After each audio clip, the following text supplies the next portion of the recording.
the sole responsibility of the miracle worker. We said in a previous section that the miracle is an expression of miracle-mindedness. Miracle-mindedness merely means right-mindedness in the sense that we are now using it. Right-mindedness neither exalts nor depreciates the mind of the miracle worker or of the miracle receiver. However, as a creative act, the miracle need not await the right-mindedness of the receiver. In fact, its purpose is to restore him to his right mind. But it is essential that the miracle worker be in his right mind, or he will be unable to re-establish right-mindedness in someone else. The healer who relies on his own readiness is endangering his understanding.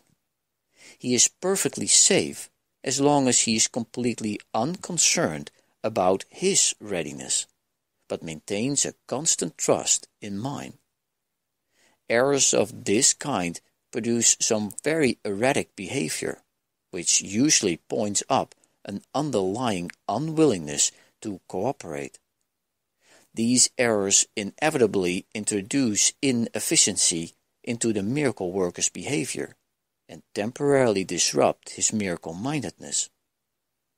We have established that for all corrective processes, the first step is know that this is fear. Unless fear had entered, the corrective procedure would never have become necessary. If your miracle-working propensities are not working, it is always because fear has intruded on your right-mindedness and has literally upset it. In other words, turned it upside down. All forms of not right-mindedness are the result of refusal to accept the atonement for yourself. If the miracle worker does accept it, he places himself in the position to recognize that those who need to be healed are simply those who have not done so. When you feel the vast radiation range of your own inner illumination, it will be because you are aware that your right-mindedness is healing.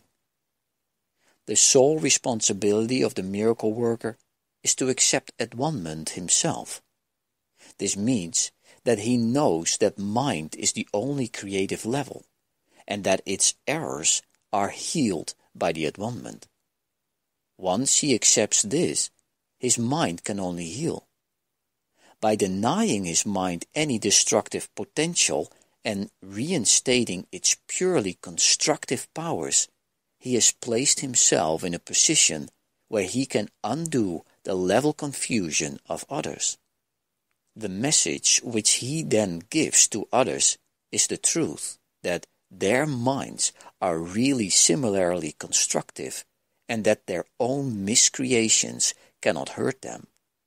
By affirming this, the miracle worker releases the mind from over-evaluating its own learning device, the body, and restores the mind to its true position as the learner. It should be re-emphasized that the body does not learn any more than it creates. As a learning device, it merely follows the learner, but if it is falsely endowed with self-initiative, it becomes a serious obstruction to the learning it should facilitate.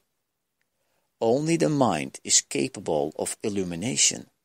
Spirit is already illuminated, and the body in itself is too dense. The mind, however, can bring its own illumination to the body by recognizing that density is the opposite of intelligence, and therefore unamenable to independent learning.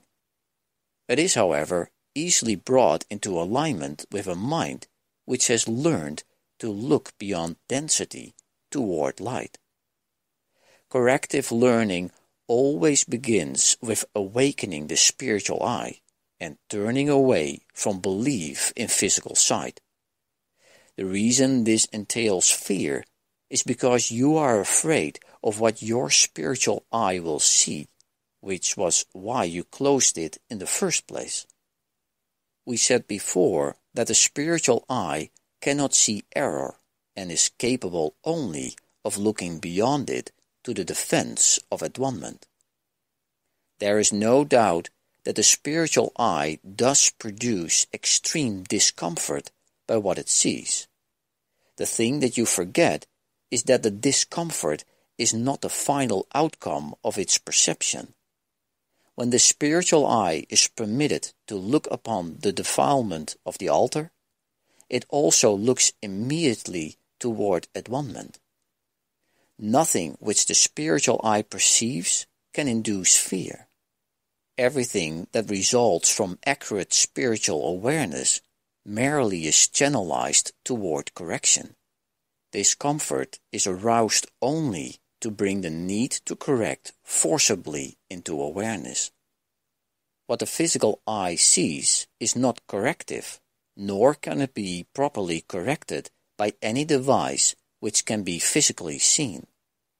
As long as you believe in what your physical sight tells you, all your corrective behavior will be misdirected. The reason why the real vision is obscured is because you cannot endure to see your own defiled altar. But since the altar has been defiled, this fact becomes doubly dangerous unless it is perceived. This perception is totally non-threatening because of the atonement. The fear of healing arises in the end from an unwillingness to accept the unequivocal fact that healing is necessary. The fear arises because of the necessary willingness to look at what you have done to yourself. Healing was an ability which was lent to human beings after the separation, before which it was completely unnecessary. Like all aspects of the space-time belief, healing ability is temporary. However, as long as time persists, healing remains among the stronger human protections.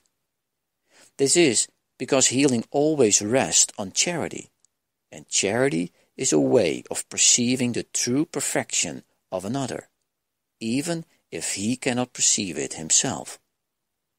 Most of the loftier concepts of which humanity is capable now are time-dependent. Charity is really a weaker reflection of a much more powerful love encompassment which is far beyond any form of charity that humanity can conceive of as yet.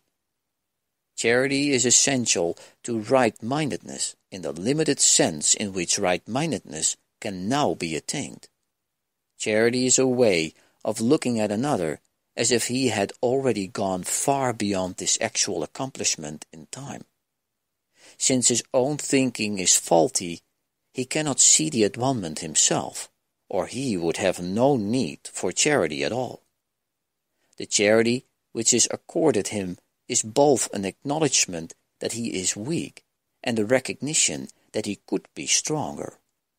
The way in which both of these beliefs are stated clearly implies their dependence on time, making it quite apparent that charity lies within the framework of human limitations, though toward the higher levels. We said before that only revelation transcends time. The miracle, as an expression of true human charity, can only shorten it at best.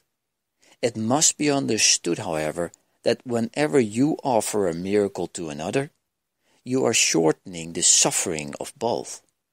This introduces a correction into the record, which corrects retroactively as well as progressively.